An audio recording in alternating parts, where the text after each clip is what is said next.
all of the work that we're doing with alternatives to policing, with our police department, with alternatives to policing. So you're telling us that the crime went down because you have alternatives to policing, and that's why Mayor Sheng Tao in Oakland, California is hiring $3.5 million worth of safety ambassadors pretending that works? I doubt it. I really doubt it. What is up? My name is Eric. This channel is called Report and Opine. I am back. This, of course, is the epicenter for all of your current and captivating coastal elite chaos. So please hit that subscribe button, like the video, ring the notification bell, leave a comment or two, share this with a friend. Let's go.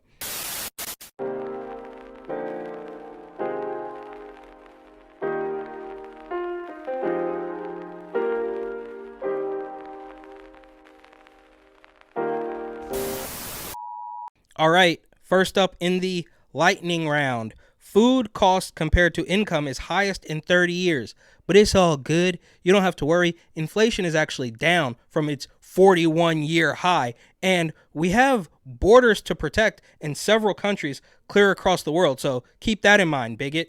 Also, high-earning millennials say they're barely getting by on $100,000 per year, and I guess it certainly depends on where you live, but are they high earners? Or are they not high earners? Or is it that the money that a high earner used to make just doesn't go as far? And this is also kind of strange because I recently saw an article that said you're financially healthy even if you don't feel that way. It's all in your head.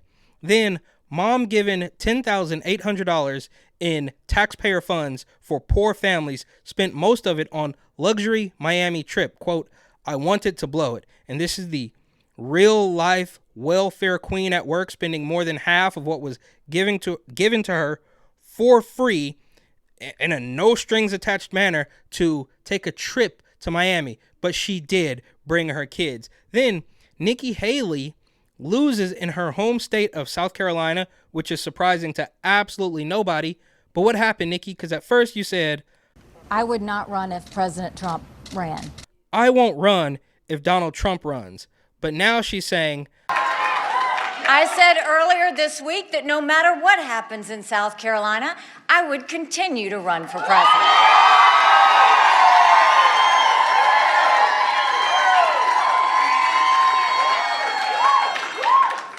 I'm a woman of my word.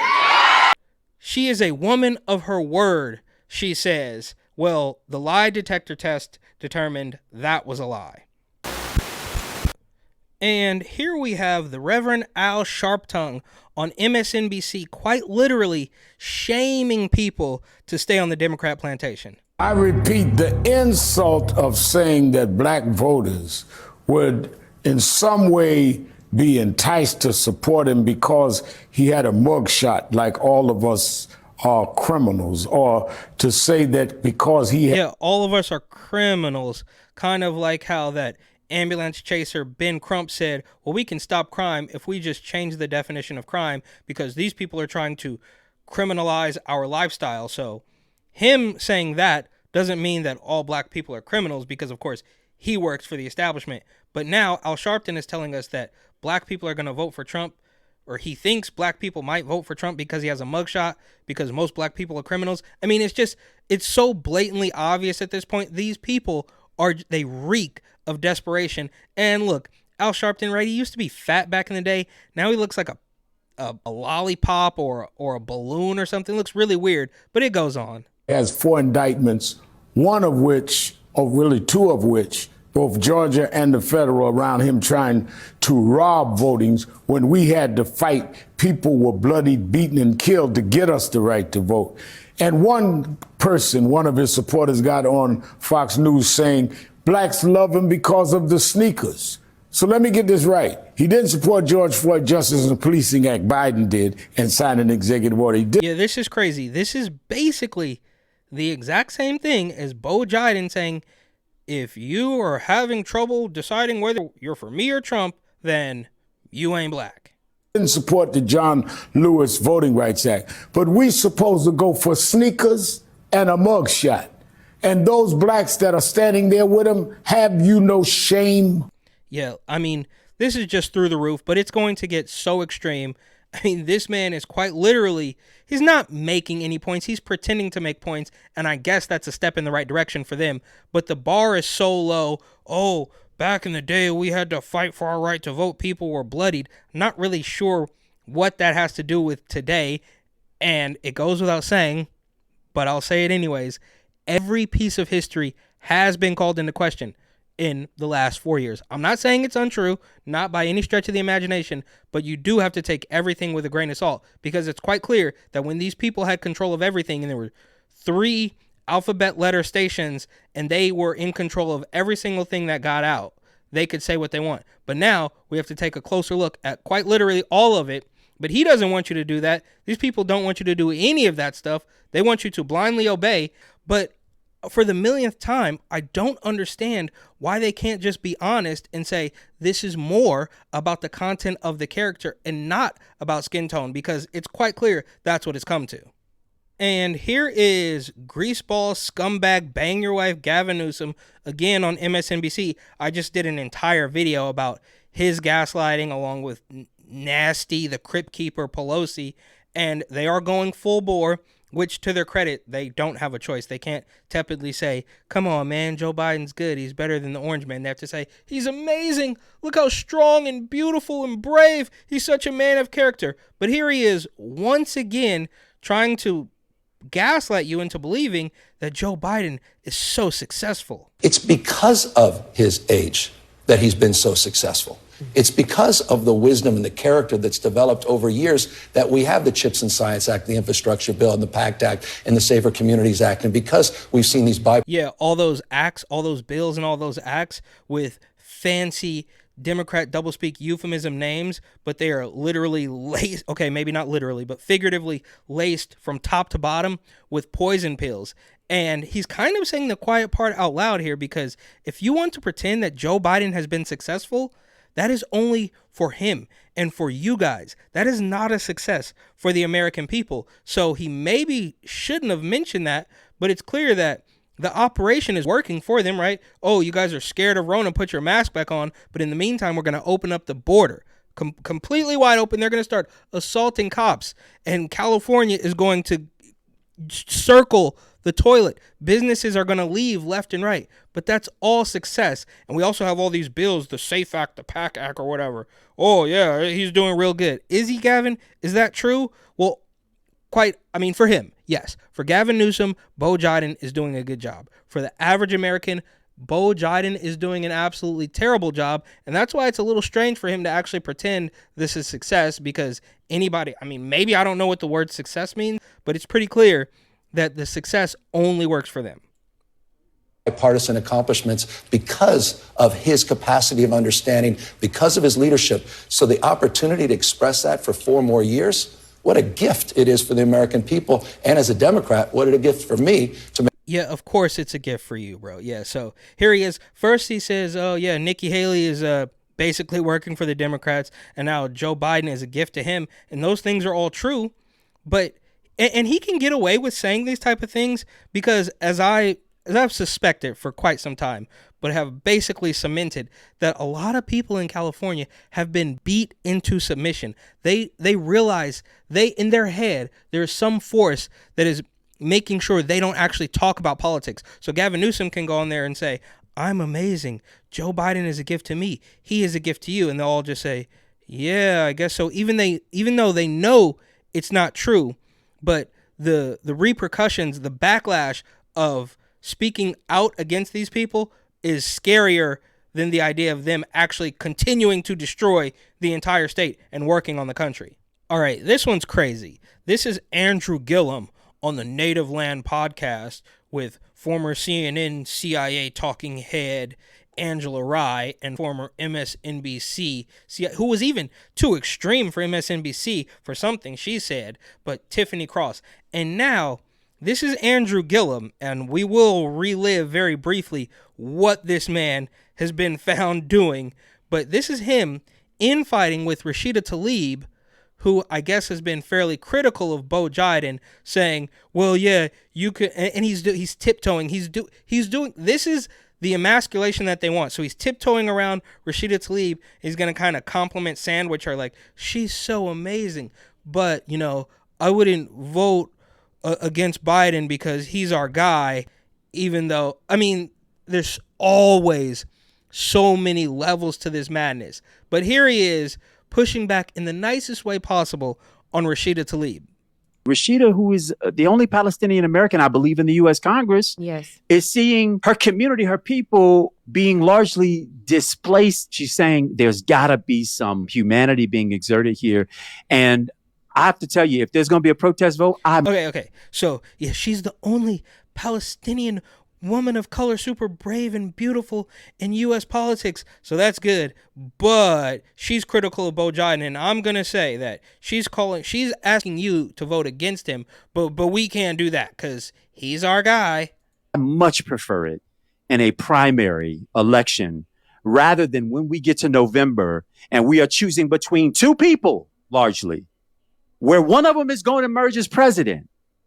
We got to think critically about which one of those choices are going to be in our long-term best interest for ourselves and for our children. I don't oppose what Rashida is doing as it relates to getting. And here it comes again. So she's a beautiful, brave Palestinian woman, but we have to vote for Joe Biden. But if you don't, you should protest vote in a primary, basically saying vote blue no matter who, which whatever is par for the course. But now at the end of it, he's going to say, oh, she's still really amazing. And this is actually what they want. So you can't just get straight to the point. You can't just say what it is you mean. You have to sugarcoat every single thing in several layers of insanity for it to even get across. And so he doesn't get canceled from his own podcast with those other two weird extremists. Out there and saying, Biden, you need to hear the depth of our anger, the depth of our concern. Yeah. And this is how we're going to show it to you. But come November, y'all, we got two choices. Yeah, we have two choices, and obviously he's got to go with the Democrat because they are more accepting of people who are married, hooking up with gay prostitutes, and overdosing on meth in a hotel room. And here is some of the reporting from the Tallahassee Democrat. They say Miami Beach Police Department releases photos, body cam video, an Andrew Gillum incident. So they are, of course, trying to sugarcoat it. Oh, it's just an incident. They're going to show you the photos. But the Daily Mail has the real story, and shout out to them for always having the longest headlines in the entire media landscape. But they say, exclusive, baggies of crystal meth, empty Corona bottles, soiled bedding. These are the sordid images of the raucous hotel party that sent Florida Dim Andrew Gillum to rehab and left male escort hospitalized. So Andrew Gillum is telling Rashida Tlaib to shut up about a protest vote against Biden. You got to vote blue no matter who, which I get Rashida Tlaib would quite obviously never say vote for Trump, but she's got a bone to pick with Biden, as do all of the weirdo hard lefties. I mean, quite literally everybody. There's only a couple people left that work for MSNBC or CNN that are riding for this guy, and they're not. They just know that's part of the job, and that's what they have to do.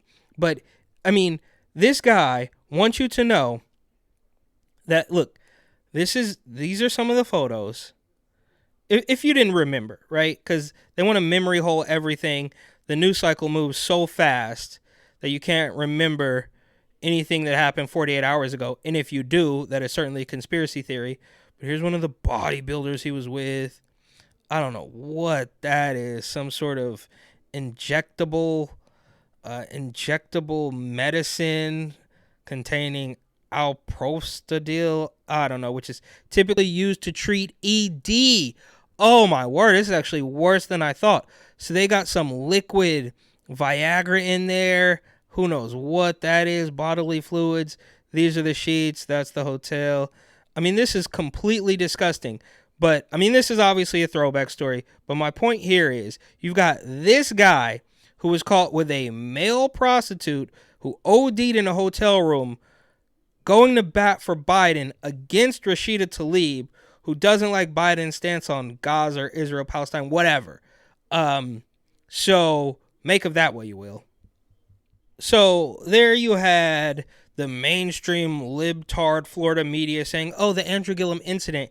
Then you have the UK paper of record, the Daily Mail across the pond, telling you exactly what happened. And like I said, they are constantly writing loads of words in the headlines, super long articles, loads of pictures.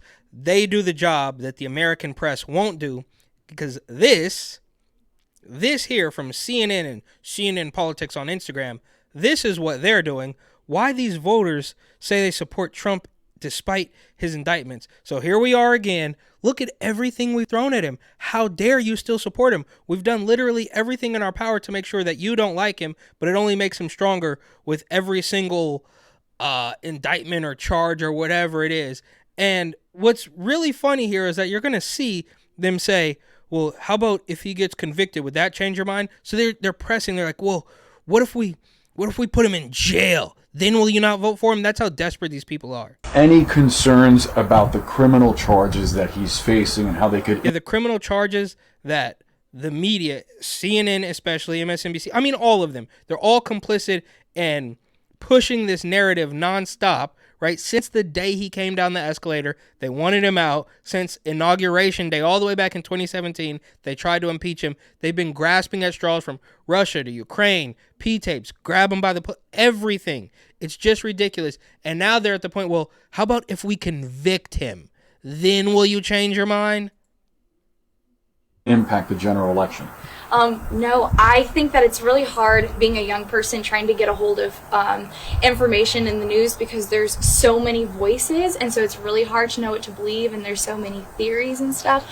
And so I try to do my best to know what I can, but I definitely don't know everything. Yeah, and they hate this. They absolutely hate this, because this girl's not just eating up what they're spoon feeding her. She's saying, I don't know about this. And that could not be any worse, right? You would rather, as far as CNN is concerned, I believe they would rather have a hard-nosed conservative that they can make fun of. But this girl is just saying, I don't know, I don't really trust all of this stuff. This woman is going to think about some of the things that you're pushing before she blindly buys it.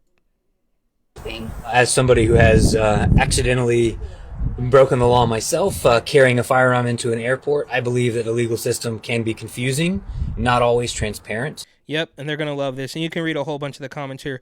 These people are so stupid, the guy who accidentally took a firearm. So this is why CNN runs this, so they could say, look how stupid the Trump voters are. He accidentally brought a firearm to the airport, which I don't even believe was really that big of a deal before 9/11.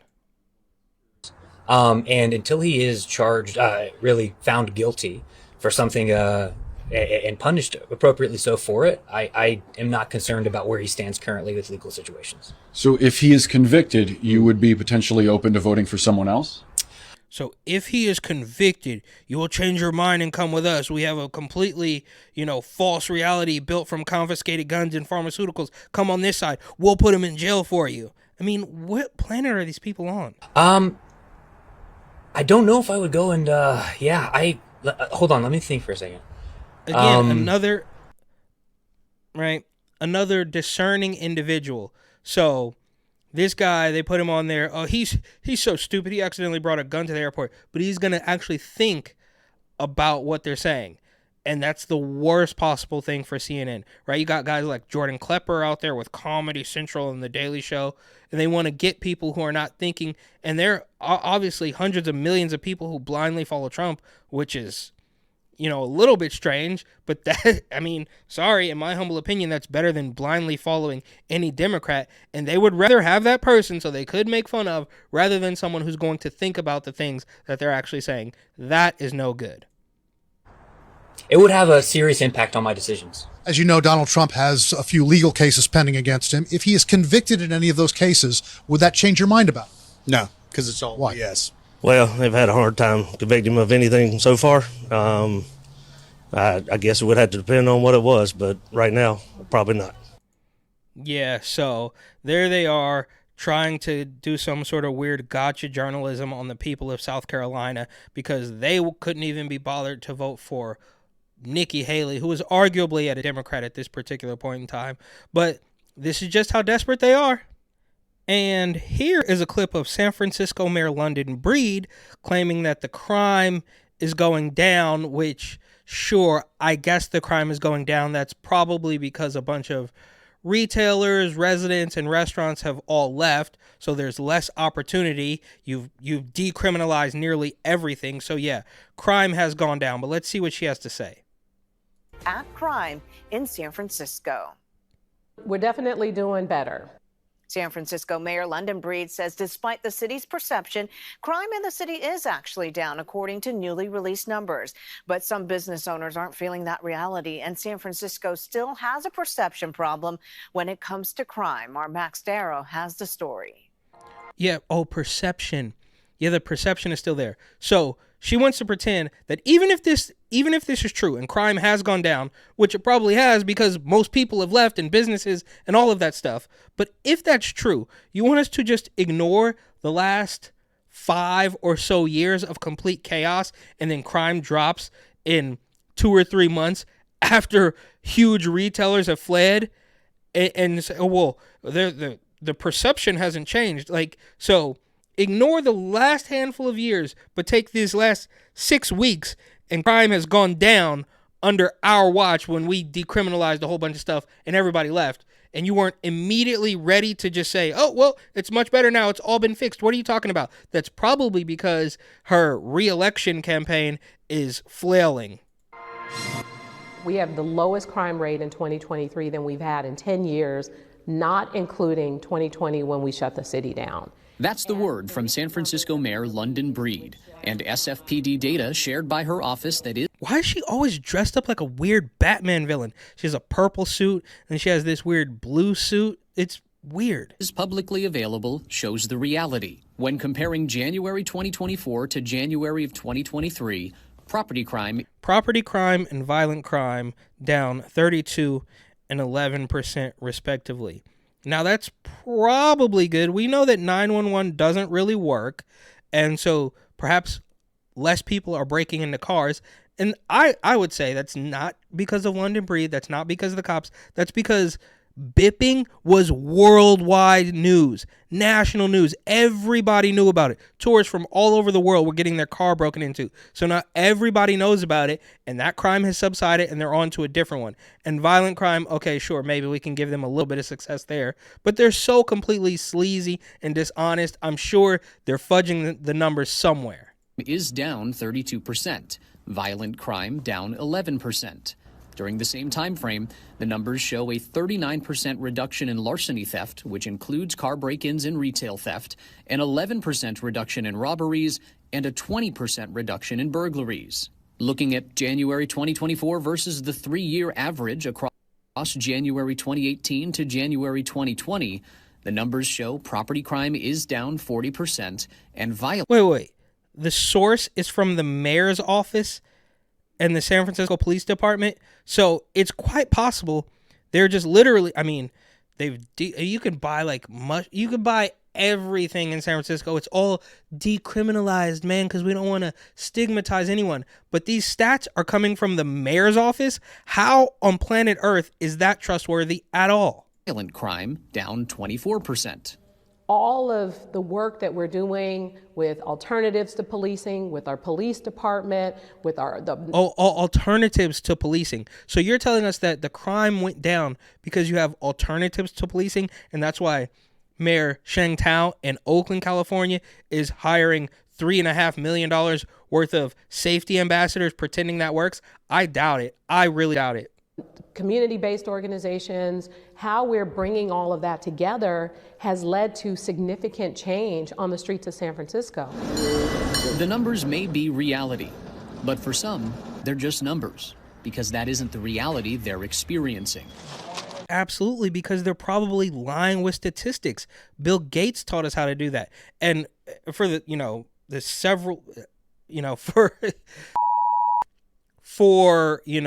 4th, 5th, 6th time, they have decriminalized a whole bunch of everything. Prop 47, right? We just saw that London Breed says, I like Prop 47, but we should change it a little bit. So they're decriminalizing stuff. They're fudging the numbers. They're cutting corners. They're juking the stats all over the place. And then they're saying, how come perception is so slow to change? Because you spent the people of San Francisco spent at bare minimum, the last 5 years walking over needles and human feces and tents. and you claim that the crime has gone down over the last few months, but they just haven't recognized it. We need to tell them. We need to go harder. We need to propagandize the people more, like Gavin Newsom and Nancy Pelosi and Bo Jiden and MSNBC. Jeff Wu is the owner of Il Canto Cafe. He's happy to be in downtown San Francisco. However, we just had a break-in in December. With less foot traffic after the pandemic, he only does takeout and delivery orders. But right now, at this moment at least, he doesn't want to bring people back inside. You just don't know the people that are coming by anymore. That's one main big reason why we don't let people in. We've had some crazy people outside. They do their thing outside, but as long as they're not in here. And just this past week, and it's like everything is locked up.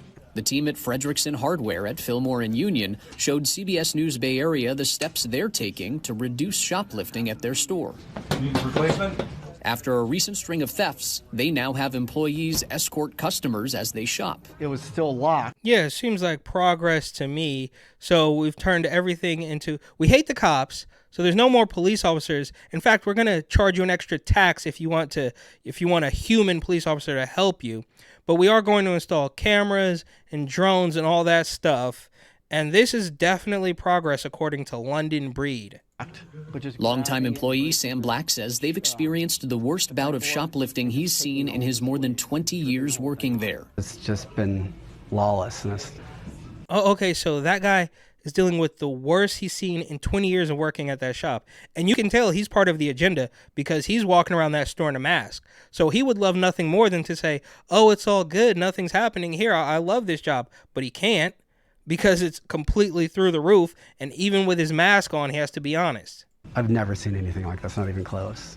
Both realities can exist at the same time, but making things more complicated, perception. There's a lot of things that went into helping us to get to this place, and that momentum is continuing. How do we get that across to people, though? I still talk to people every day who tell me, gosh, are you safe? You live in San Francisco, Max. How do we get this message across that crime is not as bad as it was? Yeah, how do we get the message across that people should not believe their lying eyes or their lived experiences? Yeah, well, that continues to be a very hard one, and I think, the press and the conversations that the press have, the negative stuff seems to get a lot more attention. And the press. The entirely friendly left-wing sycophant press. They need to do more for us. Doesn't get attention are the exciting and positive stories. The data does show progress for San Francisco's efforts to reduce crime. Is it where it needs to be? No, but That's because there's nothing left. Go to downtown San Francisco. The flagship retailer in the downtown mall is gone. And fine, that might be partly because of Amazon or whatever, but walk around down there, it's all boarded up. And the stores that are still open have security guards and dogs. It's completely extreme, but that is a plus, right? So this is kind of like what they do is rather than fix the problem or fix the crimes, they just sort of put a sign up. Right? Like, oh, take your valuables there. Oh, please, no crime here. It's like they do everything but actually punish the criminals. This is a major city. There will always be challenges around crime, but sadly, San Francisco continues to be a bit of a punching bag for a lot of folks who don't necessarily. Yeah, that's because there's people pooping on the streets everywhere. Any other city I've been to, you don't see that. Right? So, I mean, you do see a little bit in Oakland, California, but not in Phoenix. They have a huge homeless population. There's no human feces on the ground.